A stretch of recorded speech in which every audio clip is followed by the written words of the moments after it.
Hello बच्चों। तो चलिए इस प्रश्न को पढ़ते हैं। सिद्ध कीजिए कोट स्क्वायर पाई बट्टा 6 प्लस कोसेक 5 पाई बट्टा 6 प्लस 3 टेन स्क्वायर पाई बट्टा 6 बराबर 6।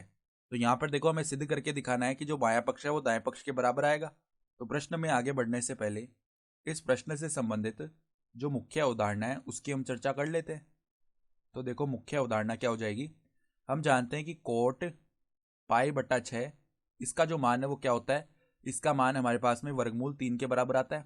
यही तो हो गया, इसका मतलब कोट 30 डिग्री हो गया। कोट 30 डिग्री का मान वर्गमूल 3 होता है। ठीक है, फिर देखो हम ये भी जानते हैं कि कोसेक पाई माइनस थीटा का जो मान है वो किसके बराबर आता है, कोसेक थीटा के बराबर ही आ जाता है।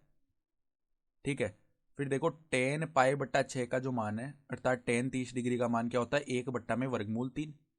ठीक है, तो अब हम क्या करते हैं, देखो यहाँ से सबसे पहले ये जो कोसेक 5 पाई बट्टा 6 है इसका मान निकाल लेते हैं। तो कोसेक 5 पाई बट्टा 6 इसको हम क्या लिख सकते हैं, देखो कोसेक कोसेक पाई माइनस में पाई बट्टा 6 लिख सकते हैं।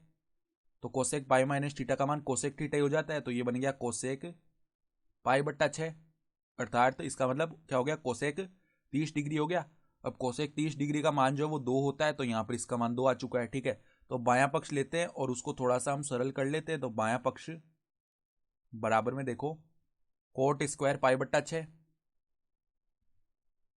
फिर देखो क्या है हमारे पास में प्लस में कोसेक 5 पाई बट्टा 6 प्लस में क्या है 3 टेन स्क्वायर पाई बट्टा 6। तो इसमें देखो हम मान रख लेते हैं पदों के। तो बायां पक्ष देखना अब क्या बन जाएगा, बायां पक्ष बराबर में देखो पहले क्या पद है, कोट स्क्वायर पाई बट्टा 6। तो कोट पाई बट्टा 6 का मान वर्गमूल 3 होता है, तो वर्गमूल 3 का हो जाएगा स्क्वायर। प्लस में देखो यहाँ पर फिर क्या है कोसेक 5 पाई बट्टा 6, तो इसका मान तो किसके बराबर आएगा, 2 के बराबर आएगा। प्लस में देखो क्या आगे टेन स्क्वायर पाई बट्टा 6, नहीं 3 टेन स्क्वायर पाई बट्टा 6 है।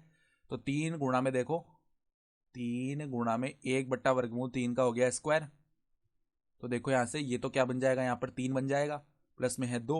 ठीक है, और प्लस में यहाँ पर 3 गुणा में 1/3 आ गया। तो 3 से 3 विभाजित हो गया, यहाँ पे 1 बन जाएगा। तो 3 + 2 + 1 क्या हो गया, 6 हो गया। और यही हमारे पास में क्या है, दायां पक्ष है। तो बाएं पक्ष को सरल करते करते हम दाएं पक्ष के बराबर लेकर आ गए। तो हम क्या लिख सकते हैं, इति सिद्धम, अर्थात दी गई अवधारणा के आधार पर हमने सिद्ध करके दिखा दिया।